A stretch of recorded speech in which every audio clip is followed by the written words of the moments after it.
Cultural mapping के तहत मेरा गांव मेरी धरोहर के इस वीडियो सीरीज के चौथे मॉड्यूल में आपका स्वागत है। पिछले मॉड्यूल में हमने ट्रेडिशनल ऑर्नामेंट्स के महत्व और रिकॉर्ड कीपिंग के दौरान पूछे जाने वाले प्रश्नों के बारे में जाना था। इस मॉड्यूल में हम कल्चरल मैपिंग में सहायक एक और महत्वपूर्ण पहलू ट्रेडिशनल आर्ट एंड क्राफ्ट यानी पारंपरिक कला एवं शिल्प की चर्चा करते हुए समझेंगे कि मैपिंग में ये पहलू कैसे सहायक होता है। मैपिंग के दौरान आपको क्या समझना और पूछना है। जैसा कि आप जानते हैं कि स्वयं को अभिव्यक्त करने के लिए मनुष्य कई बार कला व शिल्प का सहारा लेते हैं और पीढ़ी दर पीढ़ी विभिन्न समुदायों के जीवन का हिस्सा रहे ये कला एवं शिल्प उनकी पहचान व परंपराओं का अभिन्न अंग हैं। अगर हम पारंपरिक कला एवं शिल्प के बारे में चिंतन करें तो समझने के लिए हम इनको 3 भागों में बांट सकते हैं। पहला, प्रदर्शन कलाएं।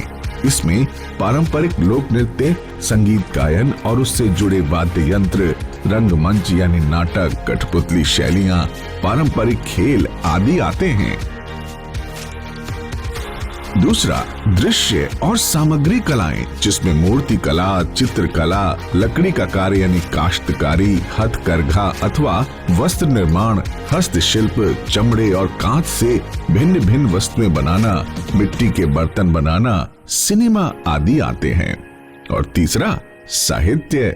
इसमें लोक कथाएं, कहानी सुनाने की परंपरा, लोक कविताएं, महाकाव्यों का वाचिक वर्णन, स्थानीय लिखित परंपराएं आदि आते हैं। तो मैपिंग के दौरान आपको प्रदर्शन कलाओं, दृश्य और सामग्री कलाओं और साहित्य से संबंधित कुछ इस तरह के प्रश्न पूछने हैं। प्रश्न 1, आपके गांव में कौन सी लोक नृत्य, गीत, संगीत और साहित्य की शैली प्रचलित है? प्रश्न 2, क्या आपके गांव में कोई स्थानीय थिएटर यानी नाटक या कठपुतली आदि की परंपरा है? इसमें पारंपरिक थिएटर को समझाने के लिए आप नौटंकी, तमाशा, माच, कुटियाट्टम आदि एवं कठपुतली के लिए ठोलू बामालट्टा, कुनठेई, गोम्बे अट्टा आदि का उदाहरण दे सकते हैं।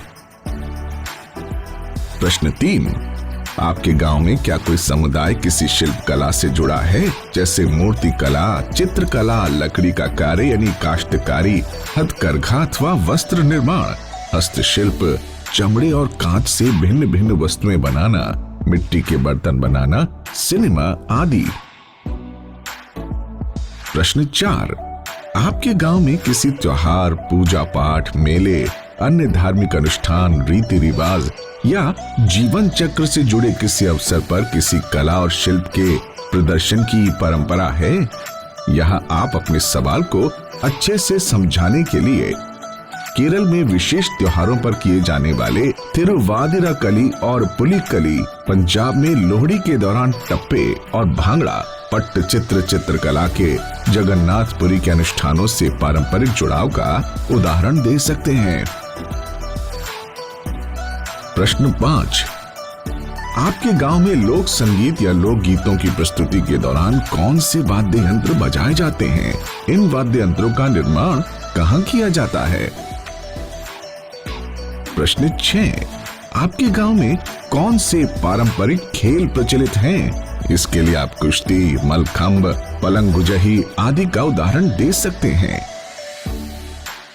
प्रश्न 7, क्या आपके गांव में किसी ऐसे कला व शिल्प के बारे में जानकारी मिलती है जो पहले प्रचलन में थे पर अब नहीं है?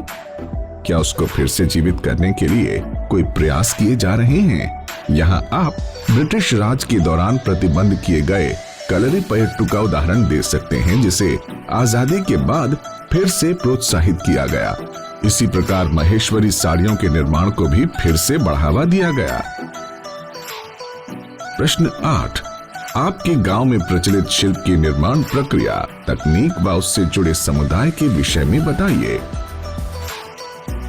प्रश्न 9, आपके गांव में महाकाव्यों और स्थानीय कथा कहानी की कौन सी परंपरा है?